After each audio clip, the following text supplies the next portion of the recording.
Gurpreet sells 2 watches for 195 rupees each, gaining 15% on one and losing 15% on the other. Find her gain और loss percent in the whole transaction. Gurpreet जो है उसने 1955 रुपये में एक घड़ी बेचा और दूसरा घड़ी भी 1955 रुपये में बेचा। मतलब दो घड़ियाँ उसने सेम प्राइस में बेची है, जो है 1955। तो 1955 जो एक घड़ी बेचा उसमें उसको 15% का फ़ायदा हो रहा है, और जो दूसरा घड़ी जो बेचा था वो भी सेम प्राइस में बेचा था 1955, उसमें उसे 15% का लॉस हो रहा है। तो टोटल उसे कितना लॉस हो रहा है या गेन हो रहा है, मतलब कि पहले तो हमें निकालना पड़ेगा कि उसने वो दोनों घड़ियाँ कितने प्राइस में खरीदी थी, फिर उसके बाद हमें कि वो दोनों घड़ियाँ कितने प्राइस में बेची थी, और फिर उससे हम उसे सब्ट्रैक्ट करके निकाल लेंगे लॉस हो रहा है कि प्रॉफिट हो रहा है। अगर वो बोलते हैं 1955 को 2 से मल्टीप्लाई करते हैं तो हमें वो सेलिंग प्राइस आ जाएगा दोनों घड़ियाँ का। जो बोलते हैं अगर वो कॉस्ट प्राइस दोनों घड़ी का ज़्यादा होगा, तो कॉस्ट प्राइस अगर ज़्यादा होगा तो उसे लॉस हो रहा होगा, और सेलिंग प्राइस ज़्यादा होगा तो उसे प्रॉफिट हो रहा होगा। तो स्टार्ट करते हैं सॉल्यूशन। सबसे पहले हम लोग यहाँ पे देखते हैं कि सेलिंग प्राइस ऑफ दोनों घड़ी का क्या है, वो लिख लेते हैं। Selling price of watches, WATCHES watches is equal to 1955। और जो गेन परसेंट है, gain percent on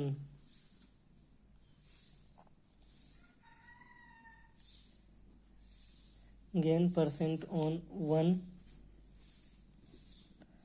WATCH watch 15%, और गेन परसेंट ऑन अदर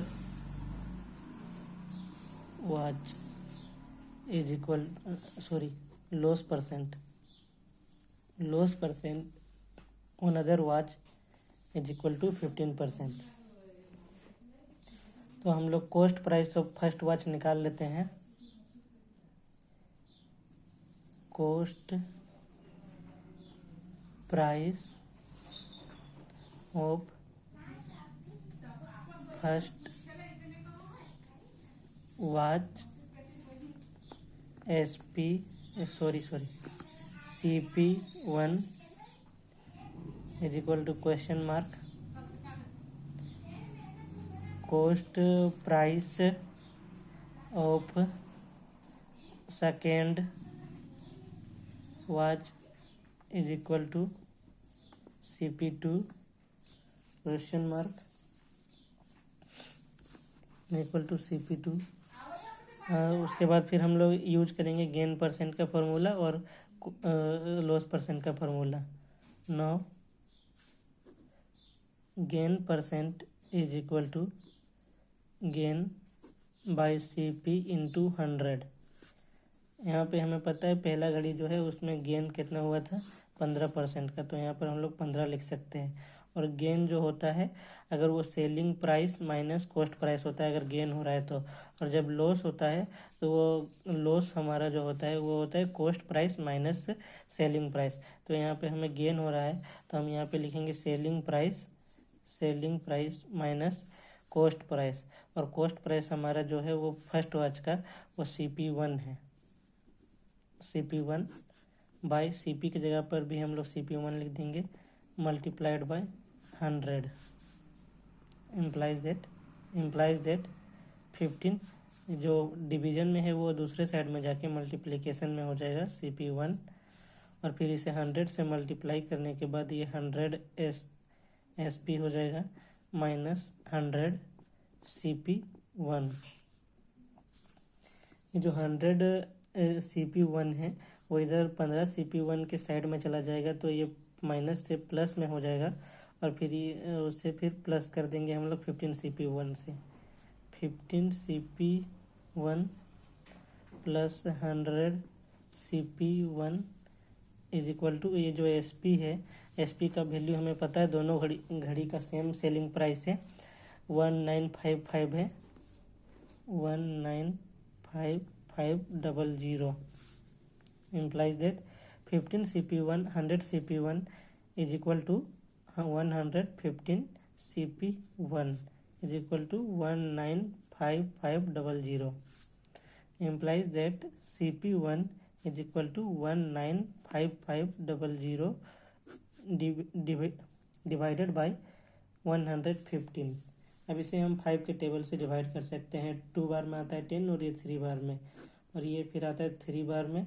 19 से 15 घटिया तो 4 बच गया। 45 9 बार में और 5 1 बार में, फिर 2 0 लगा देते हैं। अब ये 23 के टेबल से सीधे कटेगा। 23 3 9 1, तो 23 आता है 1 बार में, 3 में 9 घटा दिए 6 बच जाएगा, और ये 161। ये 7 के टेबल से जा सकता है। 7 3 जा 21, 7 2 जा 14, 15 16, 1 6, ये पूरा कट गया 17 बार में, तो ये 2 0 फिर उतर जाएगा 17, और ये 2 0। मतलब कि पहला कॉस्ट प्राइस जो था, जो पहला घड़ी उसने ख़रीदा था वो 1700 में ख़रीदा था, उसे 15% का प्रॉफिट हुआ, तो उसे 1955 रुपये मिले पहले घड़ी का। पहला घड़ी जो उसने खरीदा था 1700 में, उसमें उसने 15% का प्रॉफिट कमाया, जिससे उसका सेलिंग प्राइस हो गया 1955 रुपये का। अब जो दूसरा घड़ी है उसे हम निकालेंगे, तो इसमें हम लगाएंगे लॉस परसेंट का formula. Loss percent is equal to loss by CP into 100। अब यहाँ पे लॉस परसेंट तो हमें पता है, 15 का लॉस हो रहा है दूसरे घड़ी में, और लॉस को हम लोग लिख सकते हैं कॉस्ट प्राइस CP, और यहाँ पे CP2 लिखेंगे। CP2 minus SP bye CP2। Second घड़ी का भी सेलिंग प्राइस सेम रखा था उसने, लेकिन उससे उसे घाटा हो जा रहा था, इसीलिए CP2 निकालेंगे हम लोग 100 का। 100 से मल्टीप्लाई कर देंगे, ये 15 CP2 हो जाएगा, ये 100 CP2 माइनस SP इंटू 100। अब ये जो 100 CP2 है और ये 15 CP2 है, तो ये माइनस SP 100 है। SP के जगह पे हम लोग लिख देंगे, इधर प्लस आने पे पॉजिटिव हो जाएगा। SP के जगह पे हम लोग लिख देंगे ये सेलिंग प्राइस 1955 रुपये, तो 1955 रुपये, और 2 0 है वो लगा देंगे। साइड हमने चेंज कर दिया इसीलिए माइनस प्लस में हो गया है। इज इक्वल टू 100 CP2, और उसमें माइनस कर देंगे CP2 को, क्योंकि इसका भी साइड चेंज होगा, लेफ्ट साइड से राइट साइड में जाएगा, तो ये माइनस CP2 हो जाएगा।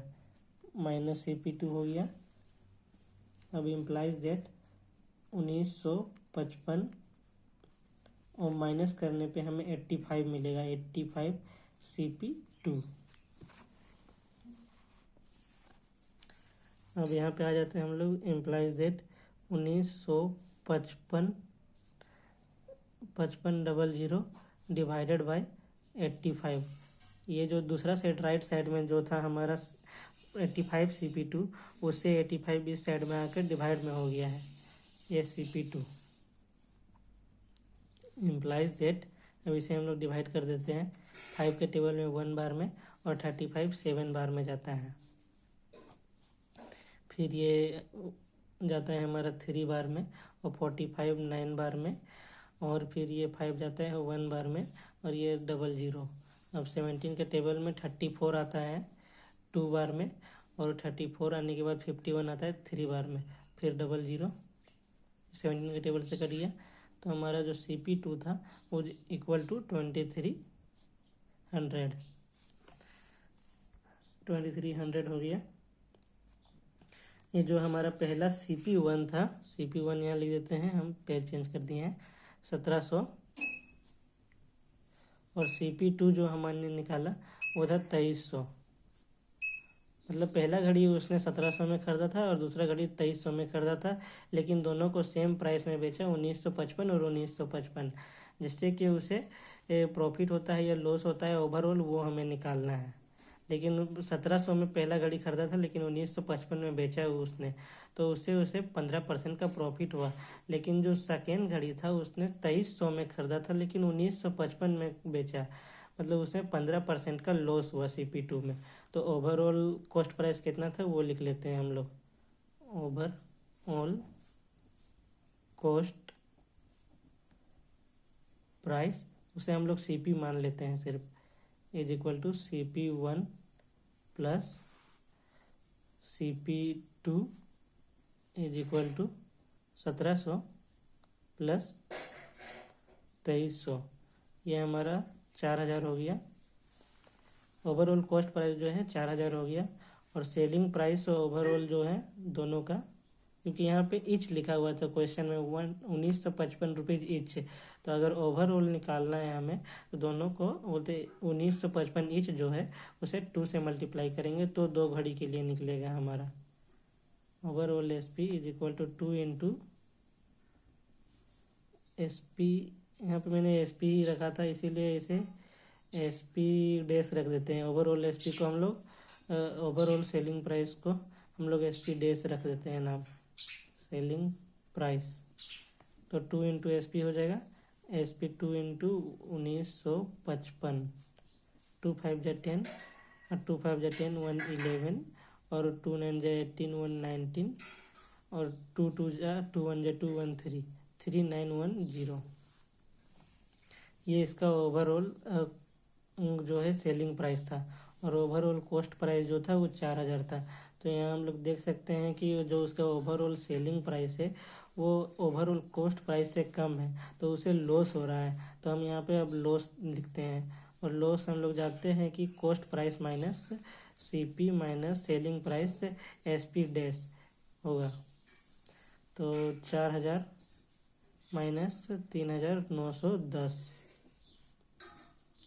तो ये 0 0 आ जाएगा। फिर 10 में 1 घटा दिए 9 बच जाएगा, फिर 9 में 9 घट जाएगा और फिर 3 में 3 घट जाएगा, मतलब 90 रुपये का उसे लॉस हो रहा है।